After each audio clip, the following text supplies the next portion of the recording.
Last class में तुर्कीन का सामूहिक चेतना का सिद्धांत हम लोग देख रहे थे। उसी टॉपिक को आज बढ़ाते हुए हम लोग और स्पष्ट रूप से सामूहिक चेतना का सिद्धांत को समझने की कोशिश करेंगे। उसके बाद फिर नया टॉपिक हम लोग शुरू करेंगे, वो होगा आत्महत्या, जिसके ऊपर दुर्खीम ने विस्तृत अध्ययन किया था। तो कलेक्टिव कॉन्साइंस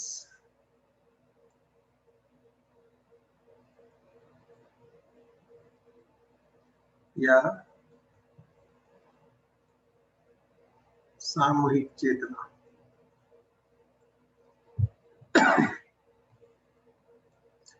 क्या था ये सिद्धांत? दुर्खीम ने कहा that collective conscience is the totality of beliefs and sentiments present in the average member of the society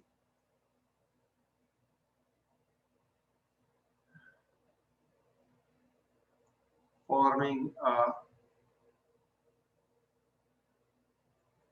determinate system having a life of its own। ये परिभाषा दिया था दुर्खीम ने सामूहिक चेतना का। तो इसमें कीवर्ड्स जो हैं, परिभाषा जो है पूरा याद रखने का जरूरत नहीं है। Totality of beliefs present in average member of the society forms a determinate system having a life of its own। 1 2 3 4। पहला क्या है? Totality of beliefs and sentiments. दूसरा, average member of the society। तीसरा, डिटर्मिनेट सिस्टम है। और चौथा है life of its own. इसे हम समझने का प्रयास करते हैं। Totality of beliefs and sentiments का अर्थ हुआ कि समाज में जो भी विश्वास और मनोभाव है उनका पूर्ण संग्रह। समाज में बहुत सारे विश्वास और मनोभाव होते हैं। ये है, ये पेड़ पूजनीय है, ये अपवित्र है, ऐसे करना है, समाज में बड़ों का आदर करना है, बड़ों का पैर छूना है, छोटों का सम्मान करना है। इस तरह के बहुत सारे मनोभाव हैं, आस्थाएं हैं। इन सभी आस्थाओं का एक संग्रह है। मतलब ये एक ऐसा सिस्टम है जिसमें सब चीज, समाज का सभी मनोभाव और विश्वास शामिल है। Present in average member of the society, इसका अर्थ हुआ कि समाज के औसत सदस्य में ये जो मनोभाव और विश्वास है ये उसके दिमाग में फिट है, उसके खोपड़ी में ये चीज डाला गया है, बचपन से ये चीज डाल दिया जाता है।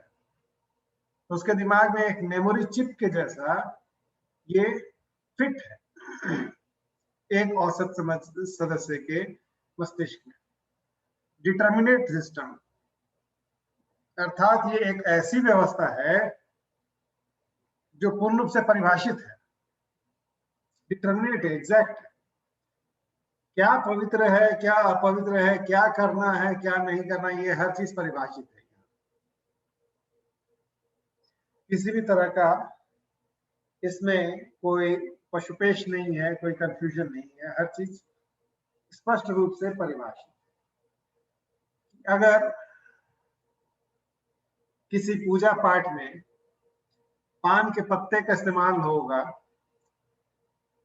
डंटी समेत वाला पत्ता, तो वो डंटी समेत पान का ही पत्ता होना चाहिए, कटा छटा नहीं होना चाहिए, बिना डंटी के नहीं होना चाहिए, किसी और पेड़ का पत्ता नहीं होना चाहिए। जिस चीज का जो इस्तेमाल होना है वो भी पूर्ण रूप से परिभाषित है। Each and everything is determined और डिस्कस्ड इन डिटेल। केवल उसका औचित्य जो है वो परिभाषित नहीं होता है, क्यों है ऐसा वो चीज नहीं है, लेकिन क्या करना है, कैसे करना है, वो सारा चीज परिभाषित है। सिंदूर लगाना है तो ये रंग का ही सिंदूर होगा, सिंदूर यही कलर का होता है, वो परिभाषित है। क्यों लगाना है वो नहीं मिलेगा। तो खैर ये एक डिटर्मिनेट सिस्टम है, having a life of its own. ये जो व्यवस्था है इसका अपना एक जीवन काल होता है। इसमें आपके चाहने ना चाहने से कोई परिवर्तन नहीं आएगा। जब समय आएगा तो उसके अनुरूप, उसके अनुसार उसमें जो परिवर्तन आना है वो आएगा। आपके चाहने ना चाहने से उस पर कोई प्रभाव नहीं पड़ता है।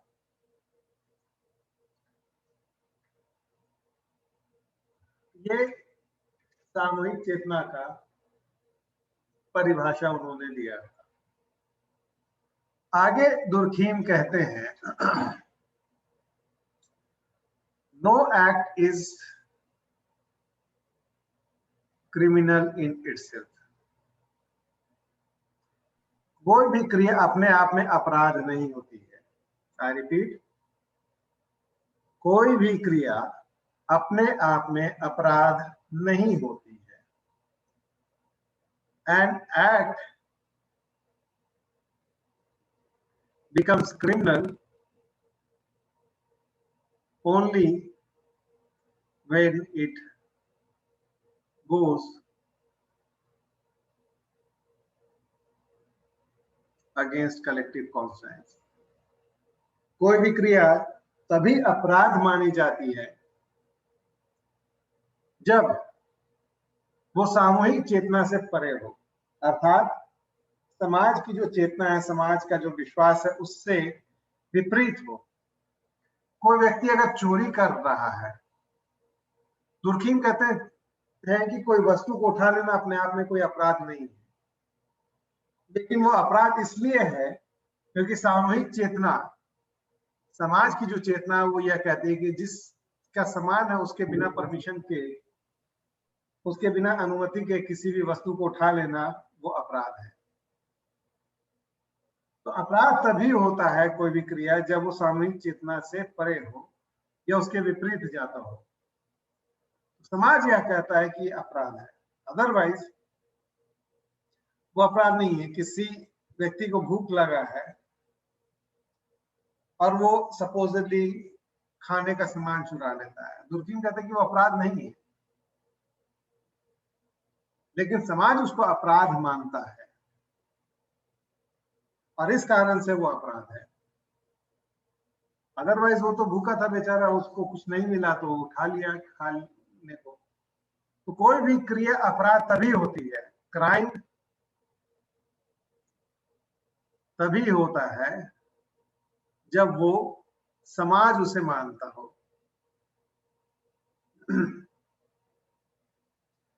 समाज मानता हो कि ये अपराध है तब वो अपराध होगा, अर्थात समाज की सामूहिक चेतना उसको मानती हो कि वो अपराध है।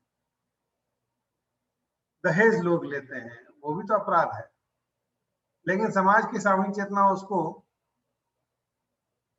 दबे हुए तौर पर ही लेकिन अनुशंसित करती है, तभी तो लोग दहेज लेते हैं, नहीं तो कोई अपराध होता। और समाज की सामूहिक चेतना अगर मजबूत होती तो दहेज नहीं लेता। दहेज लोग ले रहे हैं, प्रेमा मार्क नहीं कीजिए बोर्ड में, दहेज लोग ले रहे हैं स्वेच्छा से और सभी शादियों में दहेज चल रहा है। इसका अर्थ ही है, प्रेमा मार्क नहीं कीजिए,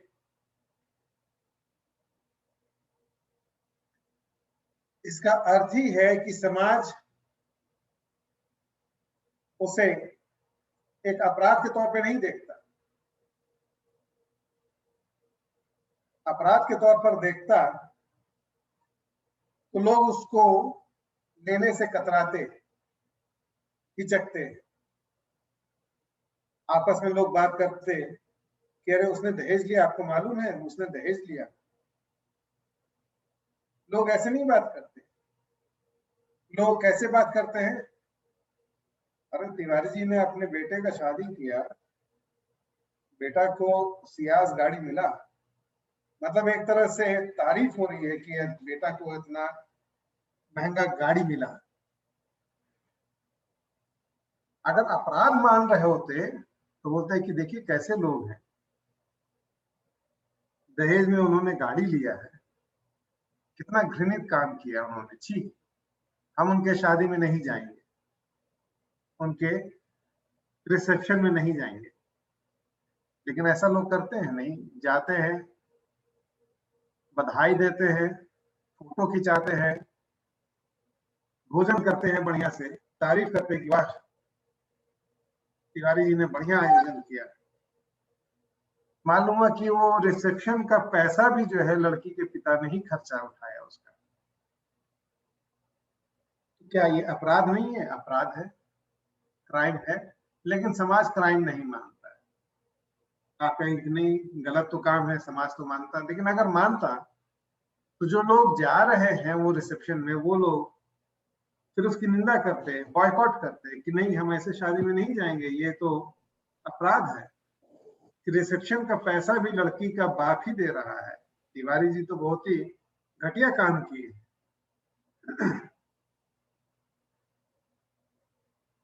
तो अपराध तभी होता है कोई भी क्रिया जब वो सामूहिक चेतना से विपरीत जाता हो। तीसरा,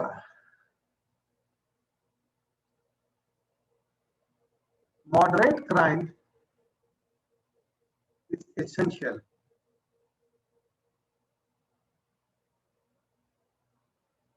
for society. समाज में थोड़ी मात्रा में अपराध होना चाहिए, ये जरूरी है। दुर्कहीम कहते हैं कि थोड़ी मात्रा में समाज में अपराध होना चाहिए। क्योंकि अपराध कब होता है? अपराध कब होता है? जब सामूहिक चेतना कमजोर हो जाती है। ठीक है, सामूहिक चेतना कमजोर होगी तो अपराध होगा, और अपराध होगा तो पनिशमेंट का प्रावधान होता है समाज में, दंड का प्रावधान है। दंड एक साधन है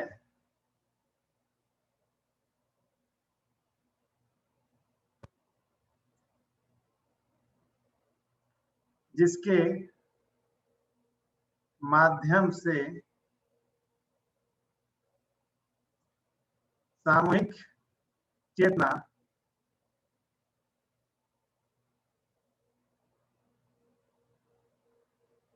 व्यक्तिगत चेतना पर अपना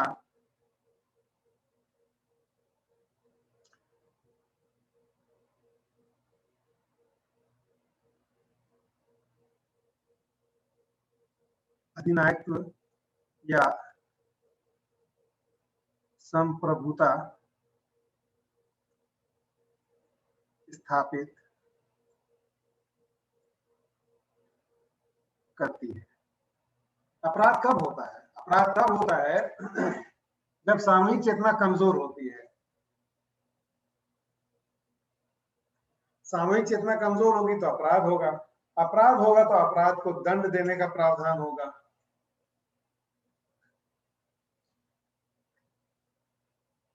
जब अपराध दंडित होगा तो उस दंड के माध्यम से सामूहिक चेतना व्यक्तिगत चेतना पर अपना आधिपत्य स्थापित करती है।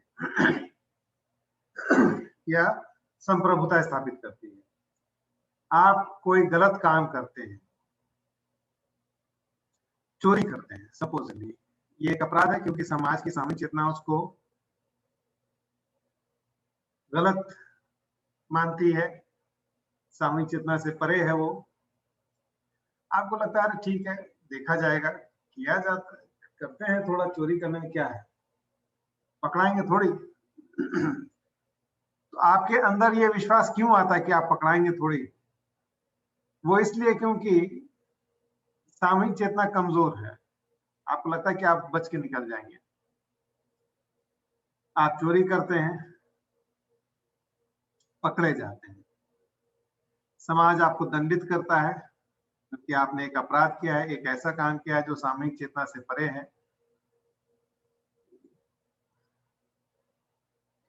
जब आपको दंडित किया था तो दंड के माध्यम से सामूहिक चेतना अपना आधिपत्य स्थापित करता है, अपना सुपीरियरिटी स्थापित करता है कि नहीं, आप जो सोच रहे हैं वो गलत है।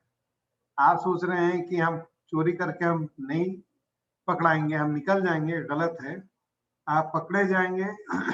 आपकी जो व्यक्तिगत चेतना है, व्यक्तिगत चेतना ने क्या कहता किया, ठीक है करते हैं चोरी, क्या दिक्कत है, पकड़े जाएंगे तो देखा जाएगा।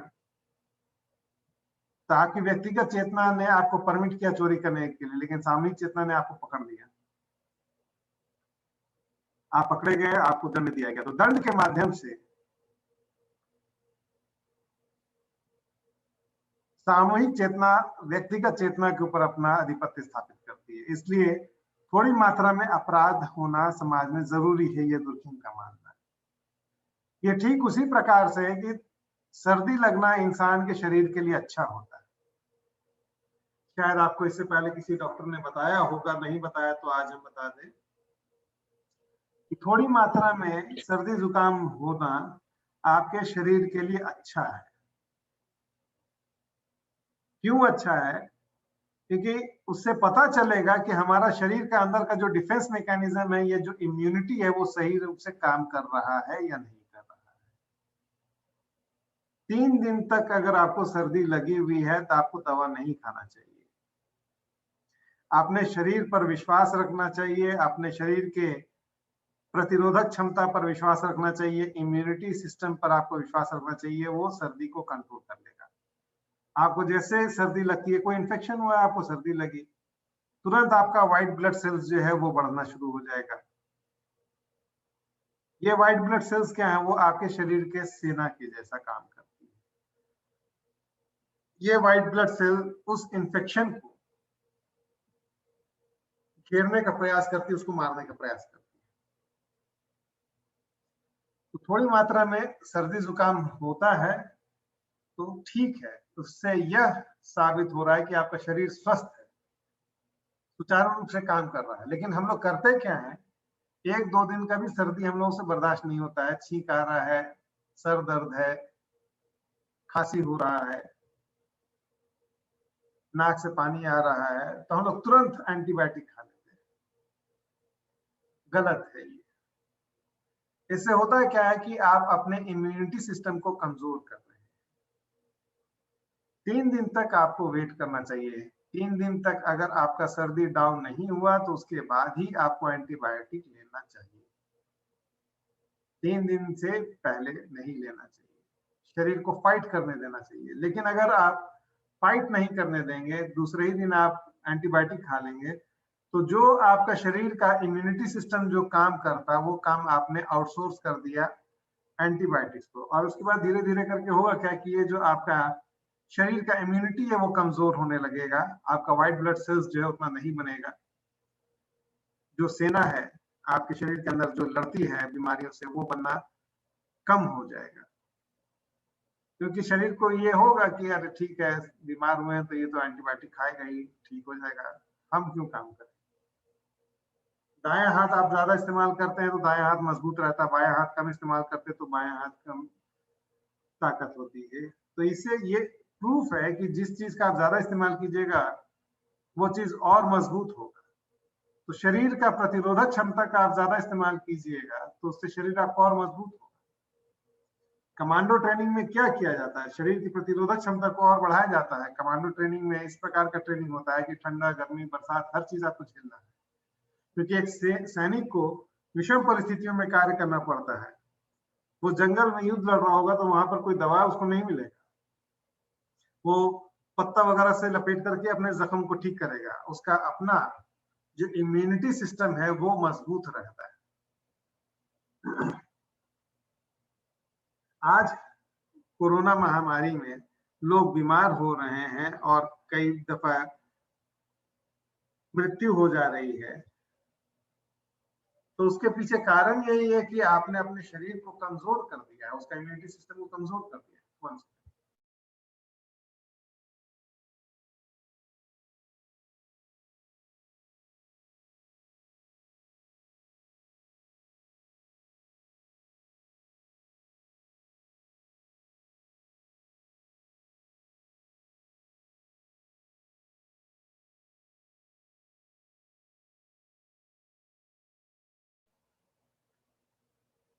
तो आज जो लोग बीमार हो रहे हैं वो इस कारण से कि उन्होंने अपना इम्यूनिटी सिस्टम को कमजोर कर दिया है। अब कोरोना उनके ऊपर घातक प्रभाव करता है जिनका अपना इम्यूनिटी सिस्टम कमजोर हो चुका है। ये जब नाक के जरिए जब हमारे शरीर में प्रवेश करता है तो जिनका प्रतिरोधक क्षमता मजबूत है, इम्यूनिटी सिस्टम स्ट्रांग है, वो फाइट करके उसको हरा देगा। ये वायरस आपके शरीर में 7 से 8 दिन तक ही रहता है जीवित, और आपको अपना शरीर इतना मजबूत रखना है कि 7-8 दिन तक आप फाइट कर सकें इससे। आपका शरीर का जो प्रतिरोधक क्षमता है वो मजबूत होगा तो वो उसको हरा देगा। लेकिन आप अगर नहीं हरा पा रहे, इसका अर्थ यही है पहला कि आप जरूरत से ज्यादा दवा खाते होंगे, एंटीबायोटिक्स, मिलावटी खाना खाते होंगे, घर के बाहर का खाना खाते होंगे, बाहर का टिकिया, समोसा, चाट, चाउमीन ये सब खाते होंगे, जिसकी वजह से आपकी प्रतिरोधक क्षमता जो है वो कम होनी शुरू हो जाती है, क्योंकि केमिकल्स इसमें ज्यादा इस्तेमाल होता है। घर का खाना खाइएगा, सत्तू खाइएगा, गुड़ खाइएगा, चना खाइएगा तो शरीर मजबूत रहेगा, फाइट कर सकता है वो किसी भी प्रकार का डिजीज को। और सबसे महत्वपूर्ण कि कभी भी आपको सर्दी जुकाम हल्का फुल्का लगे, अभी तो वर्तमान में आप ये रिस्क नहीं उठा सकते हैं कि आपको तो तुरंत इसमें उपचार करना होगा, क्योंकि ये सर्दी जुकाम कोरोना की वजह से है या आम सर्दी जुकाम है, ये पता चलने में वक्त बर्बाद कीजिएगा तो वो घातक हो सकता है। इसलिए अभी के परिस्थिति में तो आपको तुरंत दवाई लेना शुरू करना चाहिए। लेकिन बाकी समय में जब कोरोना नहीं था या आगे जब नहीं रहेगा, अनावश्यक एंटीबायोटिक्स नहीं लेना चाहिए, शरीर आपका कमजोर होता है उससे। थोड़ी मात्रा में शरीर बीमार होता है तो ठीक है, अच्छा है। इसी प्रकार से दुर्कीम कहते हैं थोड़ी मात्रा में समाज में अपराध होना चाहिए। अपराध हो रहा है इसका मतलब है कि हमारा शरीर कमजोर हुआ है, अर्थात सामूहिक चेतना कमजोर हुआ है, और उसके बाद जब हम उसको पकड़ करके दंडित करेंगे तो उससे यह साबित होगा कि हमारा जो व्हाइट ब्लड सेल्स है या हमारा इम्यूनिटी सिस्टम है, सामूहिक चेतना है, वो ठीक ठाक से काम कर रहा है, और सामूहिक चेतना व्यक्तिगत चेतना के ऊपर अपना आधिपत्य स्थापित करता है दंड के माध्यम से। इसलिए थोड़ी मात्रा में अपराध ठीक है समाज के लिए, प्रकार्यात्मक है, फंक्शनल है। अपराध होगा तो उसको दंड होगा। हाँ, अपराध हो रहा है और दंड नहीं हो रहा है तब ये समस्या है,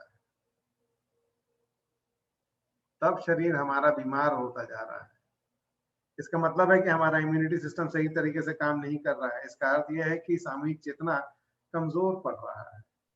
अपराध तभी ज्यादा होगा जब सामूहिक चेतना जरूरत से ज्यादा। इसलिए अपराध हो रहा है तो उसको रोकना भी जरूरी है। अगर आप समय पर उसका नहीं रोकिएगा, वैसी परिस्थिति में क्या होगा कि वो लोग फिर कानून का या सामूहिक चेतना का सम्मान नहीं करेंगे, कानून का सम्मान नहीं करेंगे। आज लोग कानून क्यों तोड़ते हैं? क्योंकि उनको उतना भय नहीं है कानून का।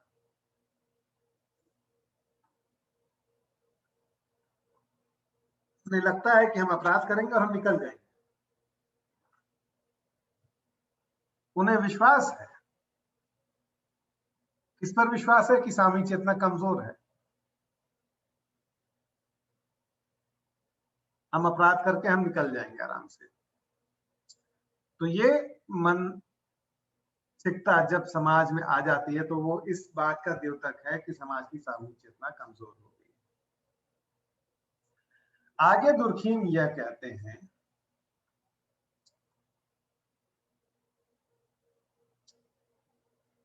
that even though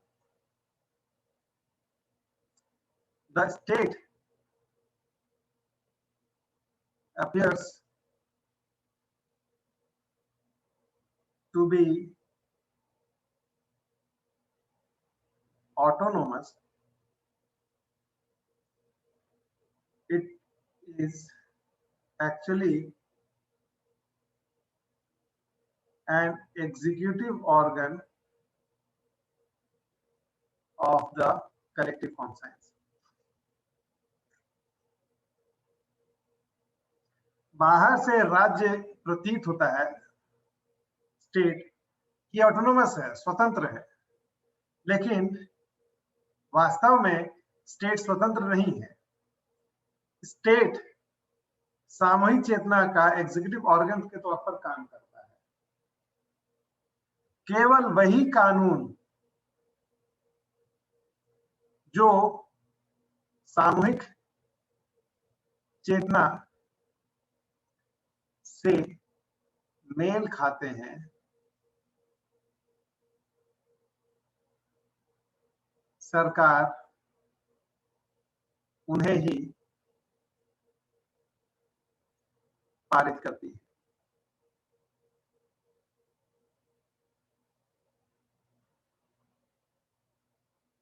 तो सरकार या स्टेट जो है, ऐसे तो प्रतीत होता है कि स्वतंत्र है, लेकिन स्टेट भी स्वतंत्र नहीं है, वो सामूहिक चेतना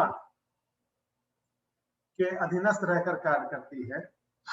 कोई भी कानून वैसा नहीं लाती है जो उसे लगता है कि अगर ये कानून हम लाएंगे तो ये सामूहिक चेतना के विपरीत होगा, या इससे लोगों की सामूहिक चेतना जो है वो उसे मेल नहीं खाएगी या उसे टकराव की स्थिति में आएगी। तो वैसे परिस्थिति में सरकार जो है ऐसे कानून लाने से हिचकती है। जैसे मान लीजिए एलजीबीटी, लेस्बियन, गे, बाइसेक्सुअल, ट्रांसजेंडर, इस पर कोई कानून लाना है। लेस्बियन कहते हैं जहां लड़की लड़की के साथ संबंध बनाती है, गे कहते हैं जहां लड़का लड़का के साथ संबंध बनाता है, बाइसेक्सुअल जहां लड़का या लड़की जो है दोनों लिंग से संबंध बनाते हैं, या ट्रांसजेंडर जिन्हें हम थर्ड जेंडर भी कहते हैं या जिन्हें हम हिजड़ा कहते हैं। तो इनके लिए कानून बनाने से डरती है कि अगर हम ऐसा कानून बनाए जहां लड़की लड़की से शादी कर सकती है और लड़का लड़का से शादी कर सकता है, तो इससे ये कानून जो है ना सामूहिक चेतना से मेल नहीं खाएगा, टकराव की स्थिति में आएगा, और हो सकता है कि फिर अगला चुनाव में जनता हमारे खिलाफ वोट करे और हम सत्ता पे नहीं आ सके। तो ऐसे कानून को बनाने में सरकार हिचकती है। एक और उदाहरण देते हैं। जब भारत आजाद हुआ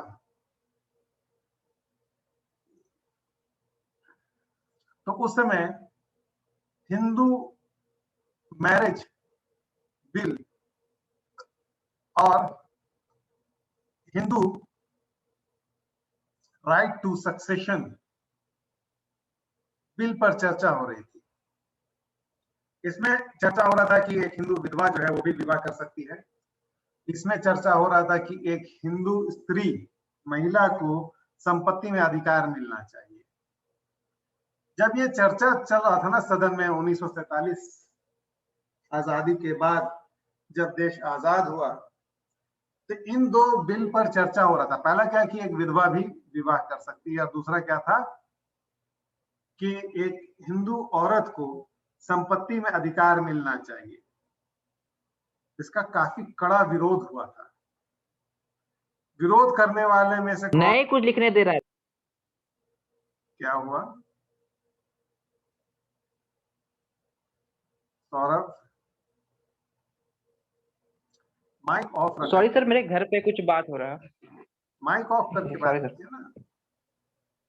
अच्छा ठीक है सर, सॉरी।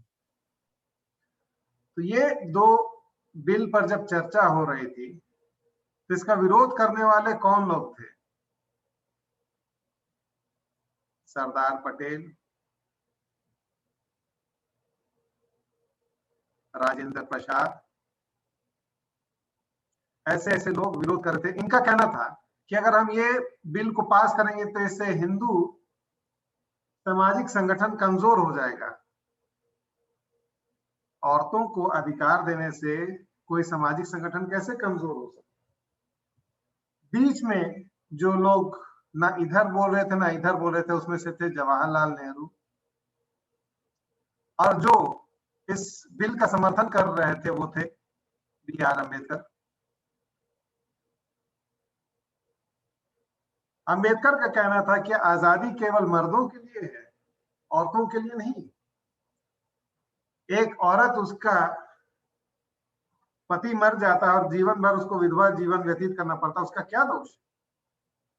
अगर उसकी पत्नी मर जाती तो वो दूसरा शादी कर लेता। तो औरत को क्यों नहीं अधिकार मिले, वो भी दूसरी शादी कर सकती? एक हिंदू औरत को उसके संपत्ति पर अधिकार क्यों नहीं मिलता, उसके पैतृक संपत्ति पर अधिकार क्यों नहीं मिले? केवल लड़कों का ही अधिकार क्यों होगा संपत्ति पर? ये लोग जो है सरदार पटेल, राजेंद्र प्रसाद, ये लोग कड़ा विरोध करते कि नहीं, ये नहीं हो सकता, अभी तक नहीं हो रहा है, क्योंकि इनको डर था कि ये ऐसा हम कानून लाएंगे तो ये सामूहिक चेतना के विपरीत जाएगा। सामूहिक चेतना क्या कहता है कि औरतों का कोई जीवन नहीं है, औरतें जो है घर की चार दीवारी तक सीमित रहनी चाहिए, औरतें जो है वो पति के चरणों में उनकी जिंदगी होनी चाहिए। मतलब ये है कि हमारा सामूहिक चेतना औरतों को एक वस्तु मानता है। और अंबेडकर जो है वो कह रहे थे कि ये इनको स्वतंत्र कीजिए, मुक्त कीजिए, आजादी क्या मिली है वो केवल मर्दों के लिए, औरतों के लिए नहीं है। मर्दों को भी औरतों को भी उतना ही अधिकार मिलना चाहिए जितना मर्दों को है। लेकिन ये जो थे जवाहरलाल नेहरू, ना इधर बोल रहे थे ना इधर बोल रहे थे, चुप थे। बी.आर. अम्बेडकर इसी कारण से नाराज होकर के उन्होंने त्याग पत्र दे दिया कि देश का प्रधानमंत्री जो है इतना गंभीर मुद्दा पर वो चुप्पी बनाए हुए हैं, वो समर्थन नहीं कर रहे हैं इस बिल का, क्योंकि उनको डर है कि ऐसे बिल को अगर वो पास कर रहे हैं तो अगला बार उनका वोट बैंक जो है हाथ से निकल ना जाए। इसलिए स्टेट जो है ना, गवर्नमेंट भी डरती है ऐसा कोई भी कानून लाने से जो कि सामूहिक चेतना से परे हो। तो सामूहिक चेतना में हर चीज अच्छा ही हो ये जरूरी नहीं है। सामूहिक चेतना में तो ये भी था कि औरतें जो है संपत्ति होती है मर्दों की, औरतों को संपत्ति पर अधिकार नहीं दिया जा सकता है, उनको दोबारा शादी करने का अधिकार नहीं दिया जा सकता है। लेकिन परिवर्तन आया ना। परिवर्तन किनके माध्यम से आया? ऐसे लोगों के माध्यम से। अगर ये लोगों का बात चलता तो ये बिल पास ही नहीं हो पाता, अधिकार मिल ही नहीं पाता। तो है क्या सामूहिक चेतना? इस एग्जाम्पल से यह प्रतीत होता है कि सरकार भी कोई कदम उठाने से पहले 10 बार सोचती है कि कहीं इससे ये बिल हम पास करें, ये कानून हम बना रहे, तो इससे ऐसा नहीं है कि मेजोरिटी वोट जो है ना वो हमारे हाथ से निकल जाए, लोग नाराज हो जाए और नाराज होकर के अगली बार हमें वोट ना दें तो हम दोबारा सत्ता में नहीं आ सकेंगे। तो इसलिए यह महत्व है सामूहिक चेतना का कि राज्य भी उसके अधीनस्थ है। ऐसा कोई कानून बनाने से वो हिचकती है जो कि सामूहिक चेतना से परे हो या उसके विपरीत जाता हो। ये था सामूहिक चेतना का सिद्धांत। यहाँ पर हम लोग स्टॉप करते हैं। अगले क्लास में फिर हम लोग आत्महत्या का टॉपिक पिकअप करेंगे, उसको देखेंगे। कुछ क्वेश्चन है, सवाल है, पूछना है, पूछ लीजिए।